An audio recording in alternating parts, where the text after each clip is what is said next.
Hey listeners, this is Cap Dave Jackson coming to you from, and believe it or not, it is sunny here in beautiful Hendersonville, Tennessee, Nashville, and I can't be more thrilled today to tell you who I have on the show, Collabcast today. I have Brett Young, Taylor Young, and Rod Erb from Erb and Young Insurance Agents in Orlando, Florida. Hey guys, thanks for coming on board. Thanks for having us, man. Thank you for having us. For sure. Absolutely. So just avoid any bit of awkwardness, because there's three of you and I might ask a question and like all three of you might want to answer. I'm going to call out who gets to talk if you don't mind. And I guess it's going to sound a little clunky, but that's fine. That way we're not talking over each other and, we'll have a little bit of direction. So I want to start out with personal stuff. This is what I do with all my guests. We'll get to the boring, unsexy insurance stuff at some point, but people want to hear about you, the people, the person, the man, in this case, all three of you. So I'm going to ask you some oddball questions, but go with me.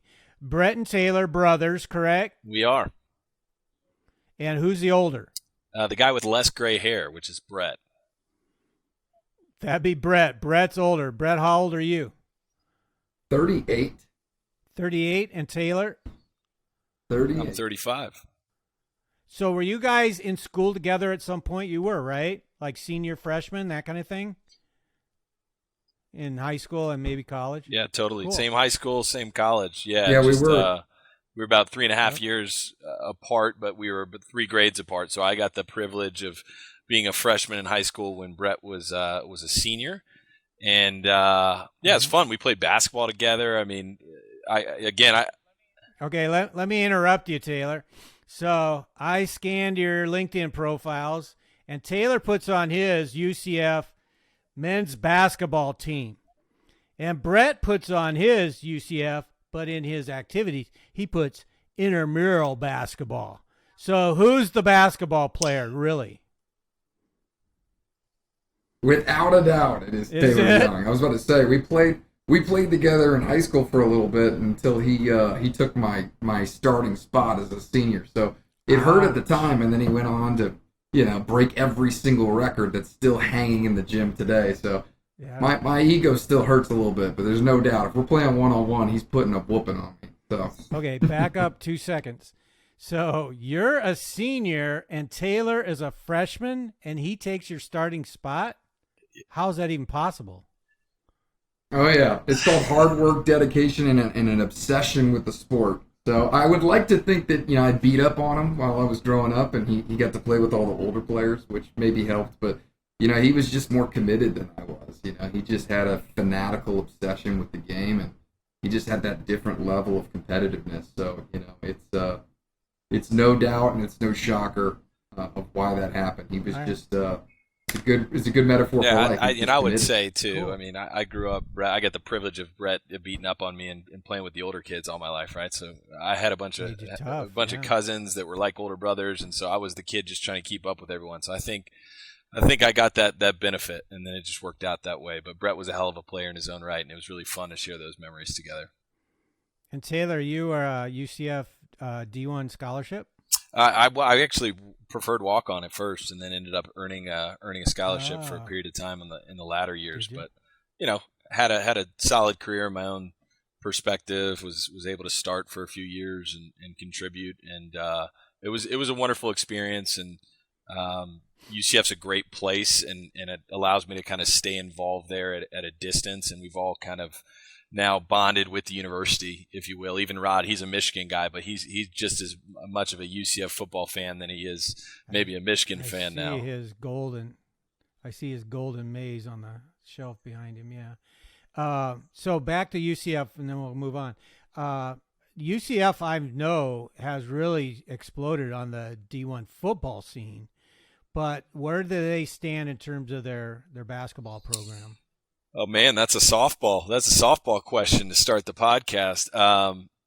They're going in the Big 12 next year, so I think they've actually built a nice program. I always feel like we've been chasing the Power 5 as a university, right? So now here we are at Big 12, Power 5 funding coming.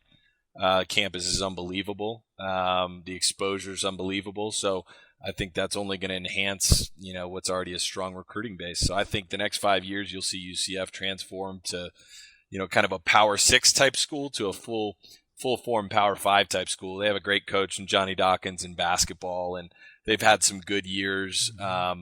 Mainly they had a big NCAA tournament run where they, lost to Duke at the buzzard in Columbia, South Carolina. I think it was back in 2017, maybe it was 19. I don't know. I'm getting old. But it's a strong program, but getting better. Cool. So the reason why we're focusing on you and UCF right now is because I read up that it still says till present, you are doing the men's basketball color analyst job. It is, man. And I probably just had some color analysts.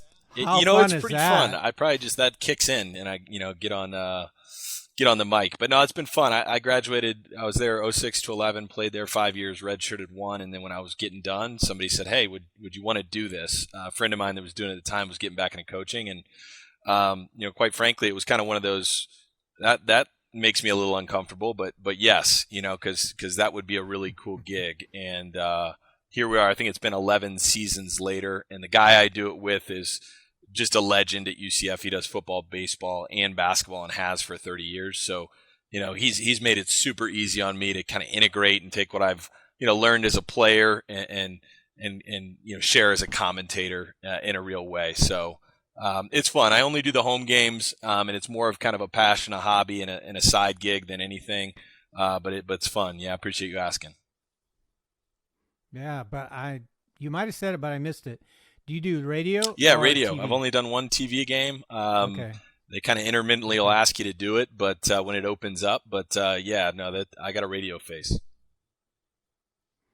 Radio face. You also have a very good radio voice, just so you know. So don't let him put. I was about to say he's really good, Dave. He's very good. I can tell. When you hear him, you're like, "Who is this 10-second clip. I want to hear it. Like, who was a star player last year? Tell us.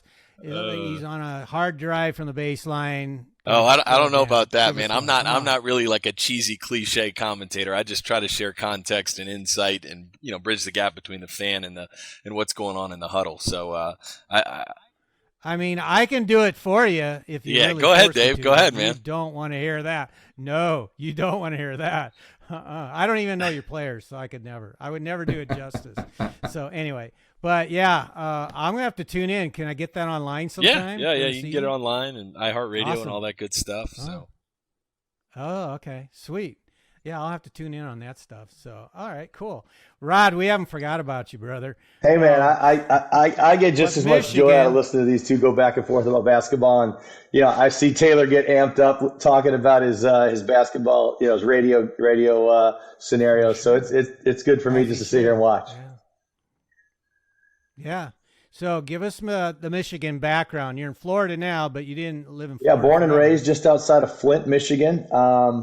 Murder capital of the world, 1986. If you're into that stat, great place to be from. But I don't miss it. I moved to Florida in 1995 for the first time for the winters.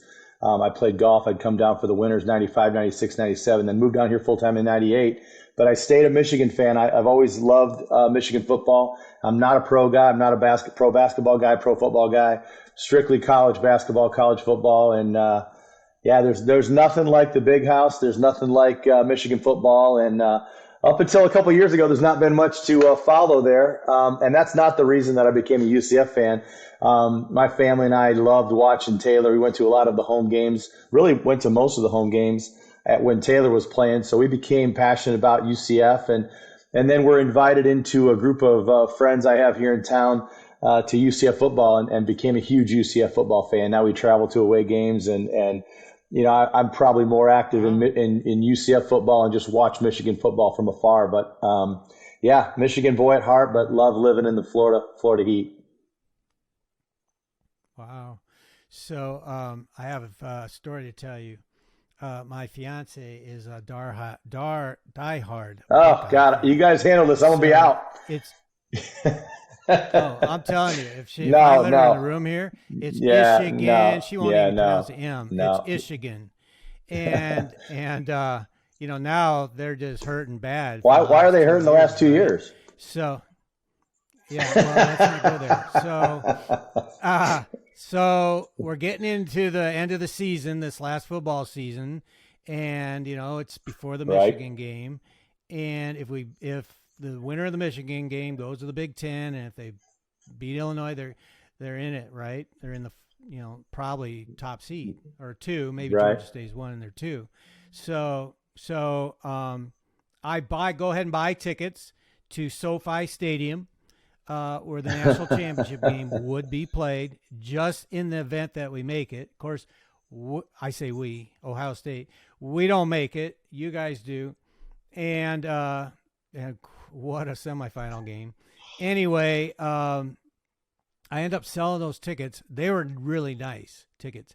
And I'm not going to bore you with all the details. I ended up pocketing $12,000 on a set of 4. Yeah, that's what ticket prices do. So I'm a ticket broker on the side now. That's insane. There's some decent coin. There's some decent coin on those high-profile games. Kidding. I'm telling you, it's unbelievable. Nobody believes me when I tell them this. True story. I had them for sale, and I kept dropping. They sold 6 hours prior to game time prior to kickoff. Somebody scarfed them up off of whatever ticket site I had them on, Ticketmaster or whatever. And yeah, I'm like, Merry Christmas to me. That was quite a deal. So anyway, that's somewhat related to Michigan. So, Brett, we're going to come back to you, Brett, because I know our listeners are extremely interested in knowing about how Erb and Young got started. So you knew Rod, or you and Taylor knew Rod, obviously, before you started the agency. How did you guys come to know each other? Yeah, well, Rod and I met, obviously, I've known Taylor for a long time, so I've known him. But I met Rod, what was it, maybe 16 years ago. He'll correct me on dates. I don't not usually correct on these, but a long time ago. And we built a business together. We met during a business opportunity. He kind of mentored me through a process of kind of growing from a college kid to a man, and I'm forever grateful for his leadership and his ability to show me that there's a different way of doing things. So together we kind of grew an affinity for entrepreneurship. So we were in the network marketing space for about 5 years, built a team all across the country, extremely dedicated, got an opportunity for both of us to run alongside each other almost daily. We learned from some of the best mentors in the business, some of the best business builders and team builders that I have known still to this day, and I think he would agree. And we learned a lot of principles on how to build culture, how to build team, how to lead a voluntary army, how to create development-driven organizations. And through that process, realized that just wasn't the right industry or product that we wanted to be in, but found it was an insurance-based product. So we were in the meetings with the Aflacs and the voluntary benefits, and that was kind of the space that we lived in. But it was a product that most people didn't know about. It took a lot of education, and it was a low price point. Mm-hmm. And so the conversation just evolved with, hey, how do we get into a space where we take these same core philosophies of team building and get into a business that's much more pull driven, meaning we don't have to push it out into the marketplace. People are coming to us for that. And a price point, transparently, that had a much higher, median, amount to it. So, we could escalate in income and escalate revenue growth. So the P&C industry came into the picture through talking to a couple different colleagues, or actually friends of friends from, I guess, my network. And through that conversation, and through that process, decided, hey, let's go do what we do, which is build teams, and go do it at another agency and build a team inside of an agency. And through that experience, Taylor was playing basketball at the time, but he was pretty active in regards to just what we were doing. He was involved. We got the chance to all three work together, but obviously he was, his number one love and craft was basketball. And so I went and applied for a job online at Craigslist, what all aspiring insurance agents love to do. So this is your first day in the industry? First day in the industry. I said, this is what we want to do. I said, what does it take? I got a 220. I sat for it, and then I got on Craigslist and looked for a producer's job. They gave me a laptop and a contract and said, here you go. It was a 100% commission job. I knew nothing about the business. I think at that time I was still I think I just came out of college. I think I was still on my parents' auto insurance policy. I knew nothing about insurance. And built that for about a year. And Rod had a very successful medical sales career that he was inundated with. But we worked closely in regards to kind of what this would look like in the future. So I did that for about a year. Had 3 people come over and join that agency. One of was Susan Erb, who was extremely instrumental in us building the business, Rod's wife, and then another gentleman. And we built that business for about 14 months, and some things happened.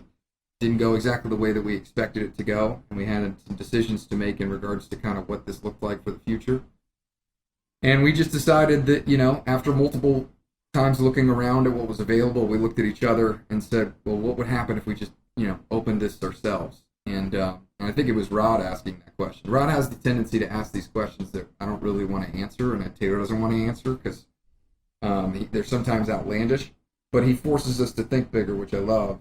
And keep in mind, I was in the business. He wasn't necessarily. He was just working in regards to what that would look like. So he didn't understand that the chicken before the egg, the carriers, all that stuff, what goes into that. So and I love him for that, because the reality is we decided to do that because we had no idea what we were doing, and we're crazy. And during that process, I looked at Rod. I just said, well, we need a point guard. If we're going to do this, we got to have a point guard, because that's the blind spot in this potential partnership. And Taylor was just getting out of school, and he had been at an internship that he couldn't stand, and he was graduating, and so we poached him, and we said, hey man, what do you think about starting this business with us? It's a good industry. It's a good business. We've got some really cool concepts that we think will be different, and we'd love you to run point and kind of be the glue to this tripod. And he said yes. And the 3 of us all were off to the races. And so and the rest is that history, was the start. And it was a scratch startup. We started in a upstairs bedroom in Rod's house, and ignorance on fire, and did everything wrong that you could possibly imagine until about 36 months in, until we started to figure out, and then the rest is history. That's a cool story. So here's how I envision it, since we're all basketball aficionados. So Taylor's running point. Brett, you're a small shooting forward is what I'm thinking. And Rod, you're a power forward. You guys are missing a post guy, a center guy, but maybe that's yet to come. Who knows? And then you still need a shooting guard. So I'm going to volunteer for the shooting guard, because I can rain threes like nobody's business. There's always room. There's always room for shooters, Dave. That's if you can throw it in the hole, man. There's always a room on team, man. Steph Curry's got nothing on me, so we'll see. Maybe that'll come some down. He's got nothing on Taylor either. So not in the insurance business, at least. Is that right? Okay, so you guys want to start this agency. I'm sure you've had this question asked a million trillion times. Erb and Young. Okay, so I'll take this one. Granddad. Oh, this is great. Yeah, no, I don't even have to ask I was already question, reaching for the mute button. So Brett and Taylor, they're a close family, and they've got a family reunion every year. And I'm still pissed that I'm not part of this annual family reunion. They go away to Beach Week every year, and Granddad, he just turned 93 years old. I remember when Granddad asked about the name and how it came about. He said, "There's 2 of them and 1 of you." And why in the hell wouldn't it be Young and Erb? And to this day we laugh about it.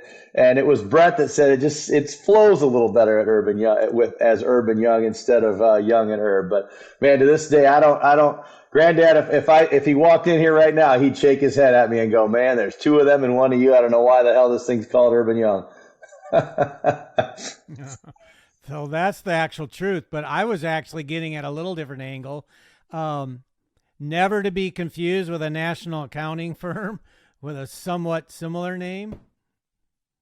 So good. I was at there's a big building here, a SunTrust building in Orlando, and I'm riding this elevator going to an appointment for a potential account.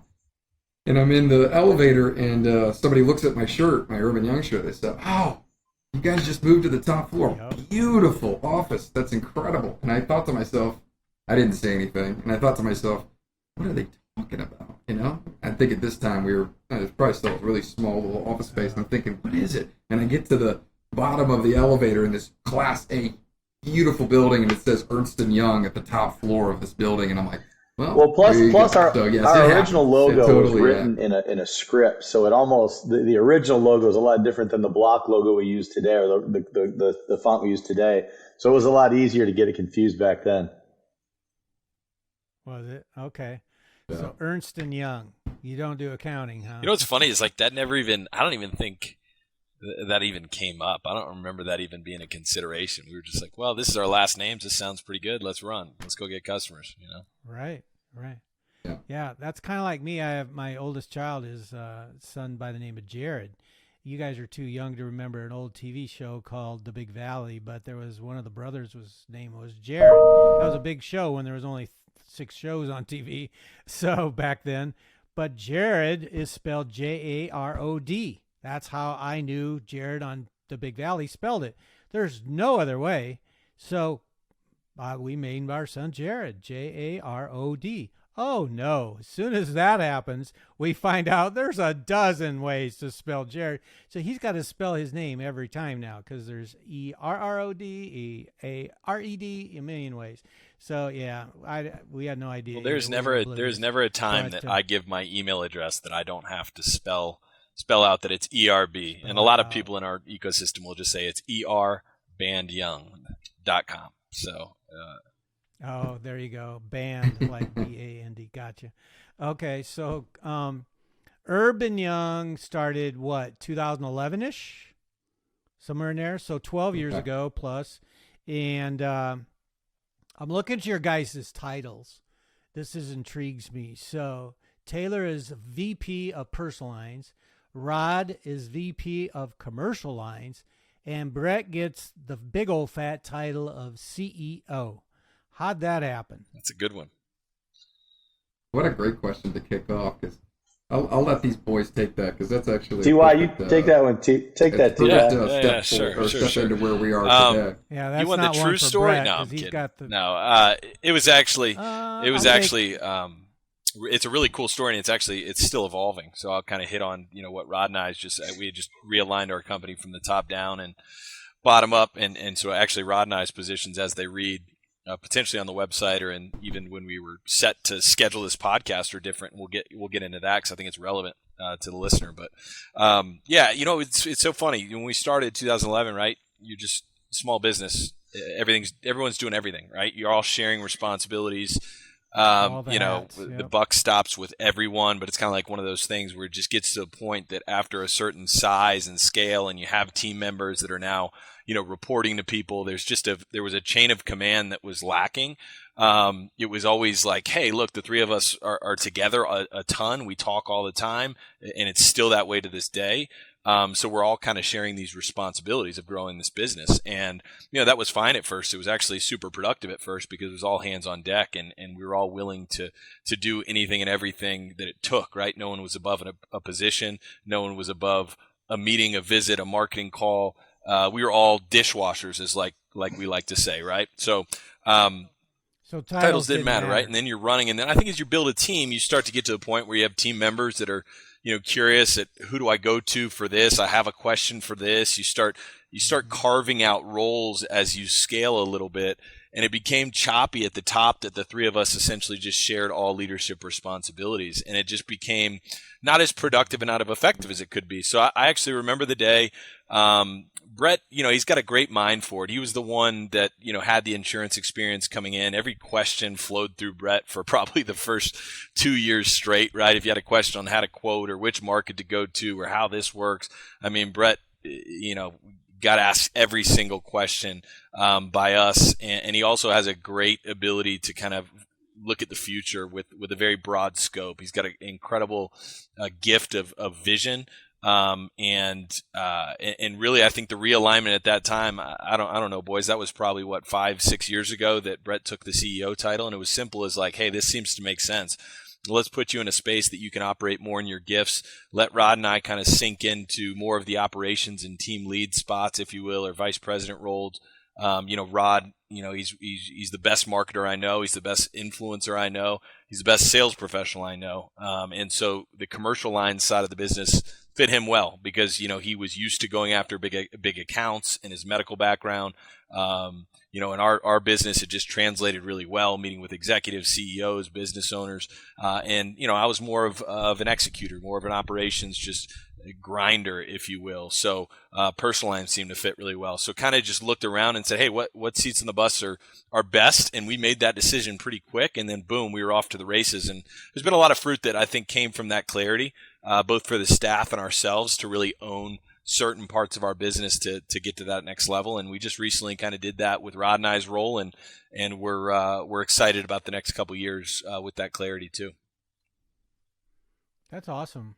It's really important that you guys understand your roles because not everybody works with partners well, especially family.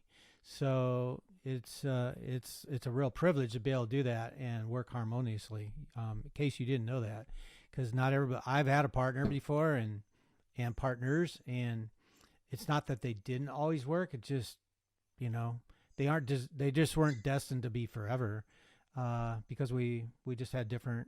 I feel like a lot of my medical career it was dealing with partners, and I say to this day, and I'm proud to this day, I've been able to see dysfunction at the highest level between partnerships. And I don't mean that disrespectfully to anybody, but I watched egos not being fed or being fed. I watched different agendas being pushed where other ones had to be stifled, and I think we've done a good job, and I continue to remain proud of the fact that we let each other, like you just said, realize what each other's gifts are and stay in that space, and we've been able to benefit from it, and I think the growth and the compounding effect of that has really worked in our favor with regard to how we've built this thing. Kudos to you guys, because it's not the easy thing, but it sounds like you guys got your egos in check, and you're just able to say what's going to work for the good of the greater cause, and I applaud you for that. Yeah. Go ahead, Brett. Dave, I'll give you some insight on that just for the listeners here, because there's probably some people that are, have their partnership. For sure. Listen to this podcast. And I also want to give people permission. There are plenty of times when all three of our egos, flare up. I mean, I think that's anybody that's an achiever, and that's pushing and that's looking that thinks that they can help contribute has an opinion. And sometimes you feel passionate about that opinion. And so I think as we've grown, we have had situations that have not gone the way that we want them to go. But I think, where I value the way that this leadership team has come together is just the ability to have empathy for a different perspective and the ability to mend when maybe things don't go the way that they are. So it's not always perfect, but it's worth it for us. I love these guys dearly. I think what we have is extremely special, and I'm just very grateful that there have been tough times and we've stuck it through, and we've chosen to be understanding and love the other person instead of judgmental. And so, but I also I don't want to paint the picture that, the Erb and Young guys, they're different because they never have fights, they never have disagreements. That's not the case. It's we're all human, and that's part of the messy experience that we get to play in. And it just gives somebody permission that's on the line that if things aren't going the way you want them to, welcome to having relationships. That's just how it goes. Yeah. It's how you work within them. And at the end of the day, in our opinion, makes you. Yeah, that's cool. Yeah, Brett, I just want to hit on that. You just mentioned something that's just kind of like a team building hack too. Is like we encourage a high level of conflict with a low level of ego.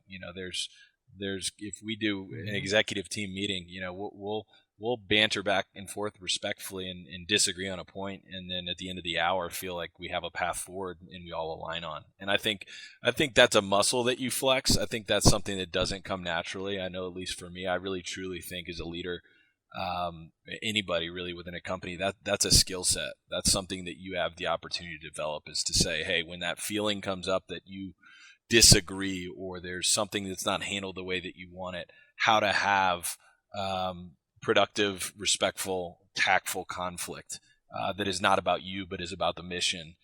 That is not about necessarily the problem, but about the solution. And so that's something we work out really hard. So I'm actually glad, Rod and Brett, you both answered eloquently, but I'm glad the partnership thing came up because it is something we spend an incredible amount of time working on. And like Brett said, it's anything but perfect, always in motion. A work in progress. Yep, no question. Hey, Brett, I would like for you to tell our listeners about your agency. So you don't have to divulge, revenue or premium numbers, but give us an idea of the mix of your business, any niches you go after, number of employees, something like that. Yeah, I'd love to just be as transparent as possible because I want to give value to the person that's listening to this. Because sometimes it's nice to just benchmark stuff for people, and they think, well, that might be different for them, and it's different for me, Right, so. Right.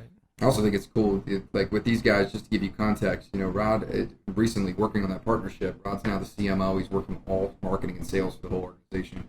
And Taylor's now COO. He's running all of ops. So as we've scaled, we've had to adjust those roles to meet the needs of where we're at. Where we just had personal lines by themselves and commercial lines by themselves, now we've integrated them. We have ops and we have marketing and sales. So just to give you some context there on regards to just scaling. But we've got about 40 employees now at this point. We've got some probably 4 virtual assistants, and we're about 80% personal lines, 20% commercial. We started personal lines right out of the gate. We probably added commercial 5 years into the game, so that side is evolving quickly, which is exciting. But yeah, so I mean, I think at premium we're probably $45 million at this point. Happen on maybe somewhere around there at this point. But what's funny is like, I don't know, we had like 4 employees for 6 years. Like from like 0 to 6 years, it was like 4 people, like us and 4 people. And I think that's really cool because if I'm listening to this and when I've paid this back, I always go, well, where am I in the cycle? Like, where can I be? And I look at that and I say, I feel like we've built a decent sized agency, and I know we're going to do a lot bigger things in the future, but for the person who's thinking, man, I've been at this for 5 years, like I'm not even, close to that or anywhere. Where am I in the cycle? I just want to give you a shout that says, man, the exponential bending curve that happens at the later part of the cycle, if you do the right things, is unbelievable. Like money compounds every 3 years if you grow by 25. And that was always a benchmark for us. It's like, all right, we just got to hit that 25% benchmark. So we've just put a huge emphasis on growth. And what ends up happening is at the end of that, if you just get enough momentum, like what you can accomplish on those later years in that cycle of like a decade, it would blow you away. It would blow you away. I mean, I know in our first year, we wrote $300,000 in premium. Our first year, 3 mouths to feed. No, like barely an experience. We wrote $300,000 for the entire year. I mean, just put that in perspective. So that's like $30,000 in revenue between 3 people, right? Like it's just impossible to even fathom. This month we just did $1 million in premium and new business. So we just wrote $1 million. Two months ago we wrote another $1 million. We'll probably write 10, 12 million for the year. And I just think about that in the grand scheme of things in regards to it probably took us 5 years to write that in accumulation of 1, 2, 3, 4, and 5 years. So it's like the exponential compounding, if you do the right things and you build a team and not just build a book of business, but are building a business inside of this mechanism of insurance, it just gets explosive. And where you are today doesn't have to be where you're going to be in the future as long as you continue to plan. For sure. So Rod, follow up to Brett's comment there. So for how many years you had 4 employees plus you 3? What changed for you to go from 4 to the next level? Man, I think we got better across the board. We got more effective with marketing. We got way better at sales. Back in those days, Taylor was kind of leading the marketing efforts. He was the only one out marketing. We run a referral-based model on the personal line side of things, and then on the commercial line side of things, Brett and I just really worked through our networks and we were active in the community. We call it playing in traffic. We were able to land a couple of nice size accounts back then and really just kind of prove to ourselves we could do it. I think that was a big thing. And then like these guys both said, and like I believe too, it's like then it's just about assembling a team and teaching other people to do what you've done, right? So we say all the time, don't do what works, do what duplicates. And we just started teaching people what we were doing. People can come up with little crafty ways of doing things better. And if you're innovating within a role, that's okay. But on the macro, I mean, we were adamant about, listen, here's the playbook. Do it this way. We were able to teach it this way. We were effective at teaching it. And that's when we really started seeing the explosive growth, I think, kind of midway through that phase and that period where Brett's talking about, to where we are today. And, with $1 million, with $1 million a month, I see 2 million on the horizon, to be honest with you. And it's the same things that got you here are the same things that are going to get you to the next million. So, what I love about our model and I love about our philosophy is what worked to get us to this point, do that more and it gets you to this point, and then do the whole thing more and it gets you to the next level. So, just consistent effort, consistency, I guess, is one of the things I'd really lean on there. Yeah, and I want to give context to that too, is like almost in a weird way, Dave, is that the three of us aligned where we just, you hear that begin with the end in mind type deal. I mean, we run a personal development call every week. Sometimes it's every 2 weeks, but we go through a book with our team. We have little platforms. We do events. We do 2 big events a year. We usually do 4 all company events if everything goes well, where there's certain things that, as they've talked about team building and culture and stuff like that, there's certain platforms that we committed to when it was just the 3 of us. I mean, the story I like to tell is that we were so committed to our personal development call and going through the books together that one time the 3 of us were going to get on a conference call and Rod and I missed the call, and Brett actually recorded the call and did the call by himself for himself with nobody else on the call. I mean, that's how committed we were to these principles that seem silly. Like, we do an annual leadership summit, just like you have an event for your platform once a year. We have an event for our company, and it's every September or October. And then we just talk about, hey, where did we come from? Where did we finish the year? And where are we going? And vision for the company.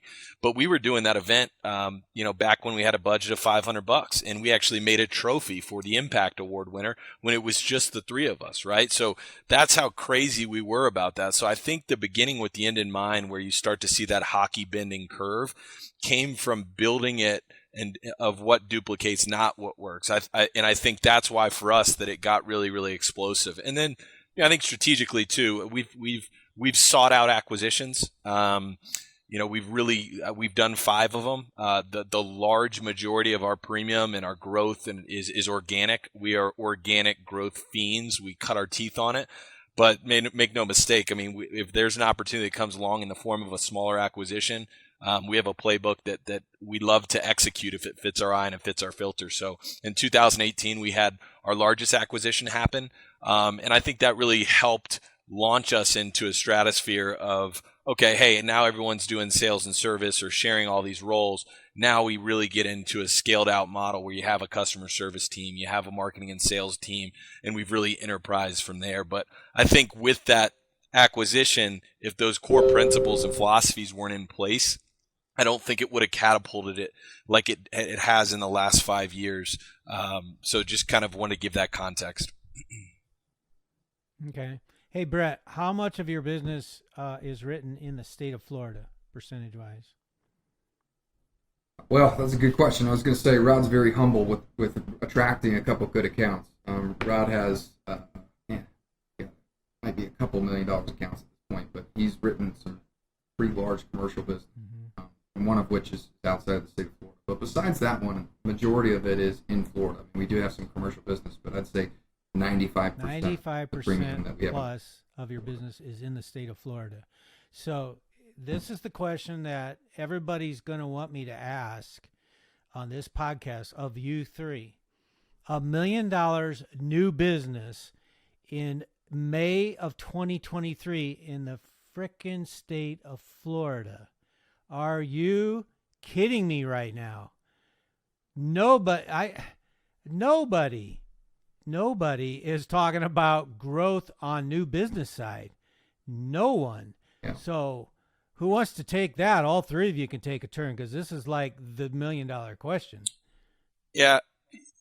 I feel like it's been a couple years in the making. I think COVID for everyone really, you reflected on what is this environment going to be. I mean, whether it's Florida or otherwise, there was some oh shit moments, right? I mean, there was, is our business going to change? I mean, so much of our business is driven by real estate closings and mortgage broker relationships that, we took that opportunity to really just dive in and say class is in session.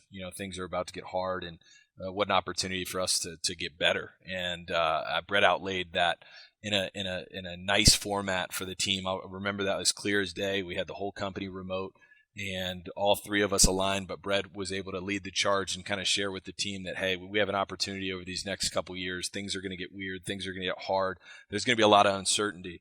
And we just got busy, and the first phase was classes in session, and sometimes when things are hard, whether it's recessionary or otherwise, and the marketplace dictates it, it's a great time to go back to school, right? So we got busy with what one of our core philosophies is personal development, and what can we learn how to be better agents, better professionals, better people, and all drumming to that mentality, right? And then that kind of led to a ramp up of production, because the Florida marketplace was still pretty good. It wasn't as limited back in 2020. So you had this really increase of crazy real estate market activity.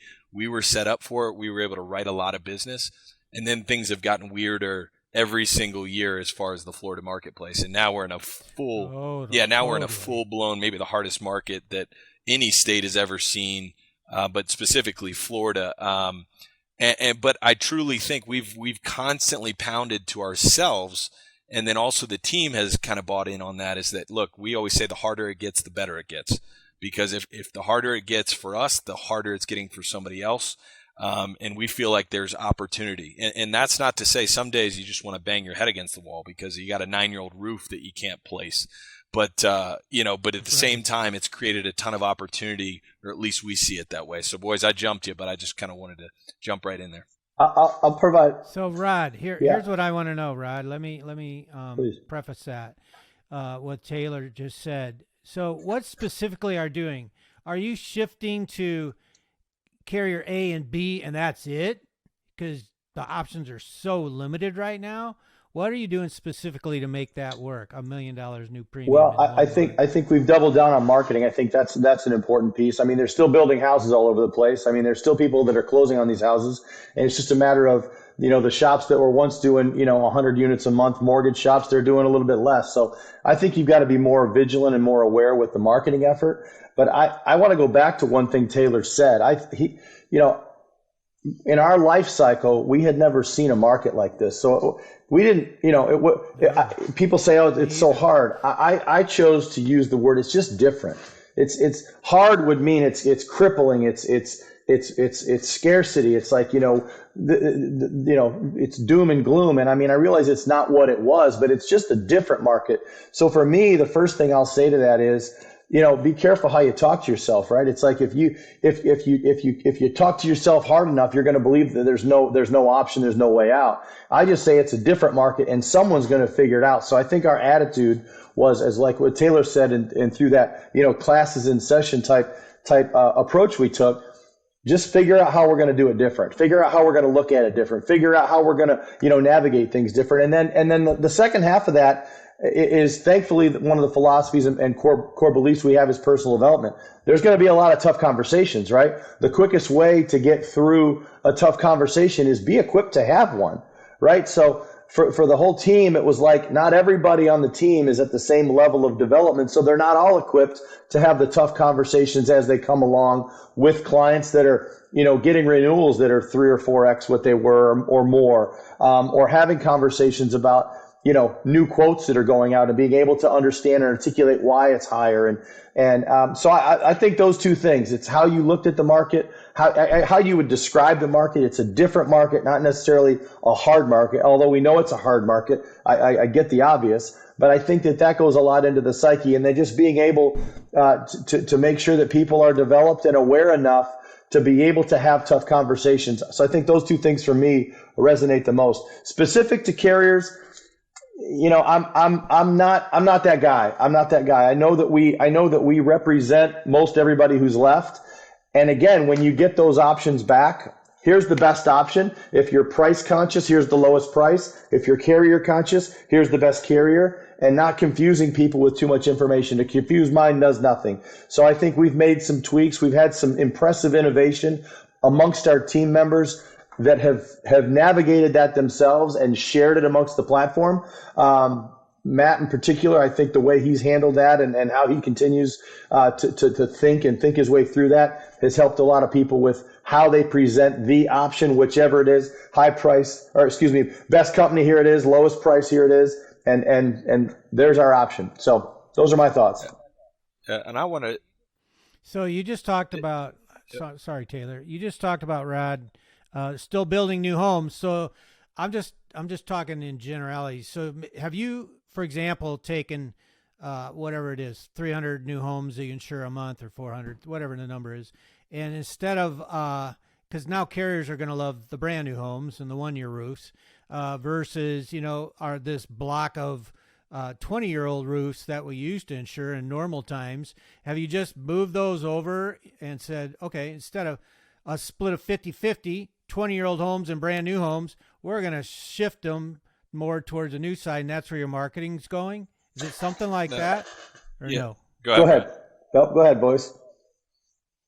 I was going to take that. Dave, our in our ecosystem, there's the stakeholders are, number one, it's team members first and foremost. We're a culture-centric company, but number two is referral source. Mm-hmm. We're heavy in regards to referral partners, in regards to taking care of them. So we have not changed our marketing efforts. We've taken some situations that we can't write the business and we don't write it, but we are marketing to the same people, to the same companies, to the same partners, the same situations. We're just, like Rod said, instead of having 20 sources, we need to have 60. And there are situations that come in that we may have to write some citizens business that we never wrote. We didn't have like one citizens policy before this stuff hit the fan. And now Citizens, like everybody else, is your number one carrier. So, it's not good. It's not ideal, right? Like, so, but at the same time, that is the mark. It's just different. And, as Rod says, it depends on how you look at it. And what we've done, Dave, that I think might help some listeners is we've just gotten fanatical. If we're going to write the citizens business, we're going to write the auto. We just made a decision in a line in the sand that said we are going to be fanatical about servicing the right type of client. We had a lot of monoline because we're saying, all right, do we not write citizens? Do we write citizens? And I think everybody toggled back and forth with that for a while.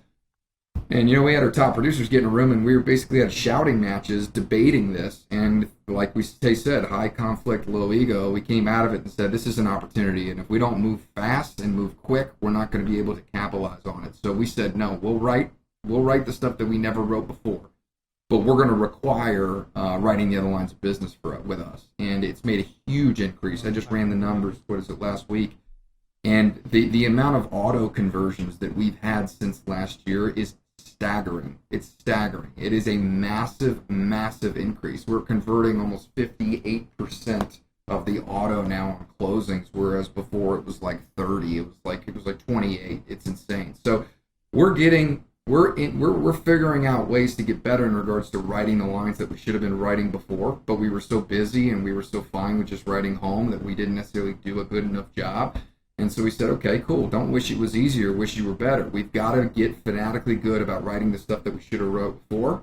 And that is one tactical, specific way that we've been able to make up not only the premium difference, but just the revenue. We've had commission cuts. We're moving stuff from Citizens. We're getting it's a bloodbath. And the other part is, Dave, is regards to profitability. That's the hardest part during this. Everybody wants to shrink down, right? Everybody got raises last year in the entire organization. That was a lot of money, right? And we had commission cuts that we've never had before. That was a lot of money, right? Like, so why? What do you do? It's the bottom line is if we're feeling the pressure, this is the conversations we've had. If we're feeling the pressure of this challenge, everybody else is. Sure. And so it's just how willing are you to do the stuff that's really difficult to do? How willing are you to do what you probably should do, but it's just painful to do?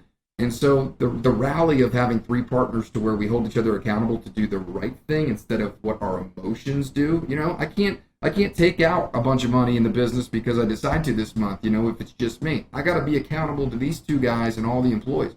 I think the same with decision making, to say, hey, look, when people are bearish, let's be aggressive. And when people are excited and think that it's gluttony, let's be conservative. And so when everybody shrunk down and the market went doom and gloom, we looked at each other and said, man, this is our opportunity. Like, If you're at a deck of cards and you want to get that ace to the top of the deck, you got to get a shuffle.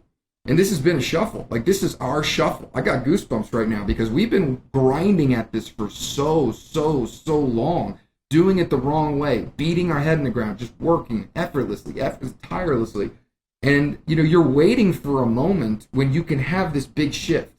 And it just comes in a big gift-wrapped, it comes in this pile. It's bad. It usually comes in a bad package. And you can look at it and go, oh, this is really bad. Or you can say, no, because it's bad, there are agents that are going to exit. There are people that are going to not market because it doesn't make sense because they're commission cuts. They're not going to hire because it's too expensive to get people on the bus. There's all these factors that are going to limit people from being aggressive. And we went on offense when everybody else went on. That's really well said. That's amazing, man. I really well said. Yeah, that's awesome, dude. That is awesome. Can I tell you guys something? So I interact every day by the hour, almost by the minute, with newer agents, 1 year or less, right? And they hear all of us old timers talk about hardest market I've ever seen. And they don't know that. They've never seen a hard market. They just know it's as hard as it is right now, not compared to yesterday or a year ago or 10 years ago. So I keep telling these young guys, you have never seen a better time to enter this industry. You are going to take it. And if you have intention of growing, which you should, there's no other way to build, most likely for especially a scratch agent, you're going to grow, and you're going to grow so exponentially that people are going to be, the old timers or even the 5 and 10 year guys are going to be in awe because you've never seen a time like this prime for growth. And I applaud you guys for basically what I hear you say is it was just a matter of attitude. That's really was the biggest factor, a matter of attitude. And you just said, no, we're not doing it. We're going to do what we know we can do and do it better. And like Brett said, it's just comes gift wrapped for you like the best Christmas you've ever had. And it just happens because you've got that mindset. And I'm a huge fan of mindset. So that's what I tell these young guys. If you think there's been harder times, no, there haven't been. So if you can make it in the next 12 months, you're golden, brother. You're as golden as it's going to get. And 2, 3, 4, 5 years, oh my gosh, the world is your oyster. Yeah. Go get it. That's incredible. So that's what Dave. I just wanted to give a big shout out. Our relationship management teams, we used to be customer service. We've shifted that language, but we've had, I'd love to take credit, for how the team has rallied through this. But man, we have some tough, resilient, talented, innovative people within our organization where I'm just reminded, you talk about Brett, you getting goosebumps. I'm just reminded that you have this hard market. And then Southern Fidelity Property and Casualty was a Florida carrier that went belly up first. And we had 325 policies with them that had to be rewritten that were being canceled flat in 45 days right before hurricane season, right? So amongst all of that, no non-renewals, just all of a sudden you taking your current service load and then dumping a big pile of gasoline, a huge fire on it and going, hey, go ahead and put this out when you're ready, And so I will say, though, I think what's practically helpful for the listener, and we keep going back there, Brett mentioned about, conversions on auto. We had a rally cry. It's like, look, what's the hardest thing to get? It's the customer's attention, right? It's the customer's attention. You might think that writing a person's business and then never hearing from them 10 years from now would be a good thing, and maybe it is to a certain extent, but we have people calling. They are upset. They are in pain, and we may not necessarily have a solution, but we have their attention. So what can we do? Let's ask better questions, right? Let's talk about, what we can do. Home and auto was a big thing. So like our relationship management team on personal lines, which isn't a huge group as far as like the numbers go of licensed CSRs. I would say it's 5 or 6 people. And then we have some virtual assistants that support them. But 2 months ago, I think in March, they almost wrote almost 100 new business policies. That's our relationship management team. And I think they almost wrote, and it's crazy. And you say, well, how would they do that? Well, it's because they have the customer's attention and they're asking questions and they're supersizing it. They're asking, hey, why don't we have your car insurance? Would you be willing to hire us as your full-time agent? Having those conversations, as Rod mentioned, as you develop, first you get into the business, you perceive those as tough conversations. Well, I'm just going to take this order and try to get this homeowner's quote out, or I'm just going to take this remarket request and try to get them a new price, even though that I know they're in the best spot. I'm not willing to have a 5-minute conversation to tell them that 30% rate increase is going to be the best for them, right? Because I'm not developed enough. So I just want to give our staff has been incredible, and we've learned a lot with that pressure that was put on our ecosystem by these carriers going out of business. We had to figure out how we did things better. We went to calendar links and appointment settings. We streamlined our process. We, all these different things. We had other people take the trailing documents rather than the CSR. So we had all these things that we were forced to get better at because we were put so much pressure on, that we've now actually utilized over the entire ecosystem in our sales and marketing efforts. So I just wanted to share that context too, because that's a little bit more tangible. I mean, there's a philosophy that drives those efforts, that gets to those questions, but I think there's a tangible part of that that's important. I want a quick follow up to that, Taylor. You mentioned relationship management. A lot of the attitude, I think it would be pretty common to say, I'm a customer service person. I'm either going to service or I'm going to sell or cross sell around. And this team has adopted the philosophy of and kind of rings true to me. We're gonna do our normal routine of servicing and handling needs that they have, and we're not going to be afraid when it comes time to have an opportunity presented to us to ask a question and ultimately round or cross sell. Why don't we have your auto? So I shout out to them too for adopting that philosophy of and rather than or, because I think or is a more normal, it's a more accepted thought. I'm a service person versus we're gonna contribute to this at this time, and we're gonna find a way to get through it and do it. So, yeah, shout out to them big time. Yeah, there's no better time to build relationships with your clientele than now, because you are talking to them more probably so than you ever have. About 9 years ago, in my small retail agency, I started implementing texting with my clientele. And oh my gosh, our contact rates just went through the roof when we started texting. We didn't do it before, but the response rate was nothing compared to voicemails or emails, nothing. And we just started going. And so if you guys seen any one little, that was a small change, but any one little technological advancement or tool that you started using that's helped you recently, I'd say in the last couple of years? I'll take the first one. It's not necessarily that COVID situation. We were doing it before. We saw a significant increase in conversions when we started doing video. Okay, video. Every proposal that we do has a video attached to it. So, that's been probably in the last 4 or 5 years, but that made a significant. Yeah, so that was huge for me too. I had a hard time keeping my producers on that because they just would want to get lazy, and like, dude, you're dropping money out of your pocket. Don't you see it? So I'd help them understand that, the difference in the numbers, show them the numbers, and they're like, oh, yeah, I could use a few hundred more a day. So that was an easy conversation. So I'm going to switch the pitch a little bit here, guys, because we've got probably just 5-10 minutes left.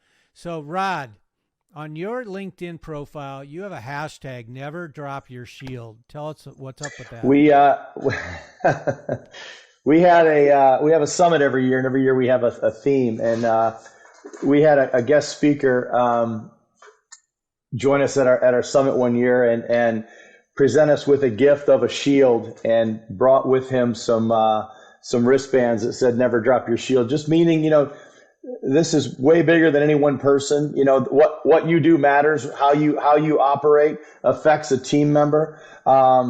Never drop your shield. It's just a creed that we live by, and meaning, if you drop your shield, you're either exposing yourself or you're exposing somebody next to you, and that's just something we believe heavily in.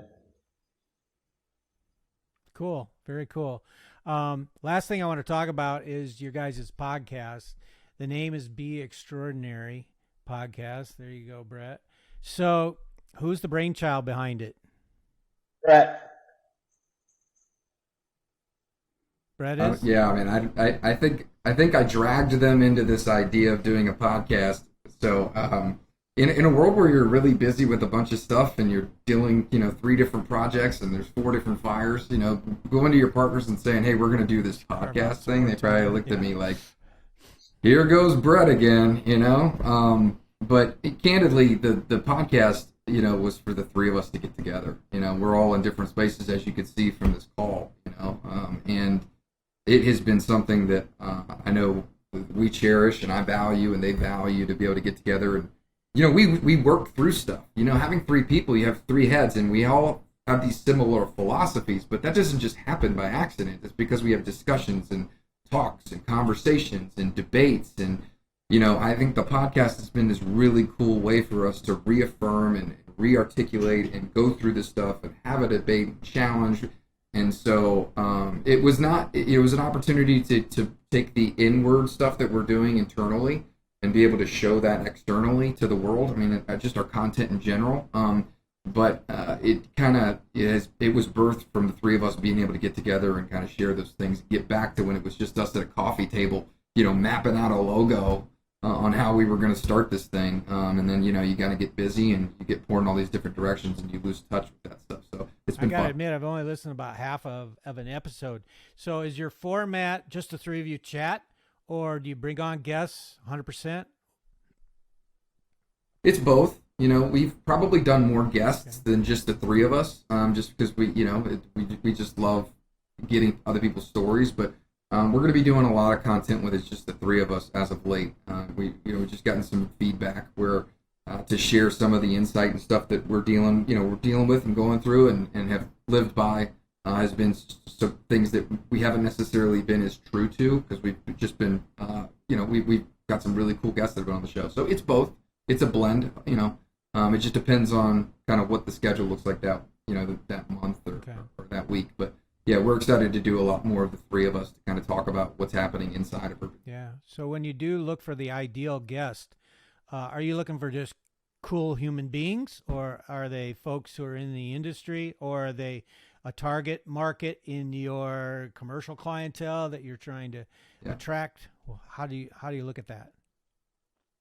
Yeah, good question. I mean, I'm sitting here in the studio where we record it, and to be extraordinary to us is a personal philosophy and a way of life that epitomizes excellence in everything that we do. So the Be Extraordinary brand is in essence saying you live by excellence, and any high achiever or anybody that wants more and sets out their day and their week and their month to be great, those are the people that we're looking to interact with. And so it's a broad scope of industries. We've had different industries. We've had referral partners that we work with. We've had big commercial accounts. We've had billion-dollar CEOs in here. We've had some big-time people that have been on the show that share the philosophies and the way of thinking that they live by to allow not only themselves but their teams and the people around them obtain success. So it's a much more general idea than just an industry specifically. Gotcha. Have you had Johnny Dawkins on yet? We haven't, man. We have not gone that route. I appreciate you putting the pressure on me. Why in the heck have we not had?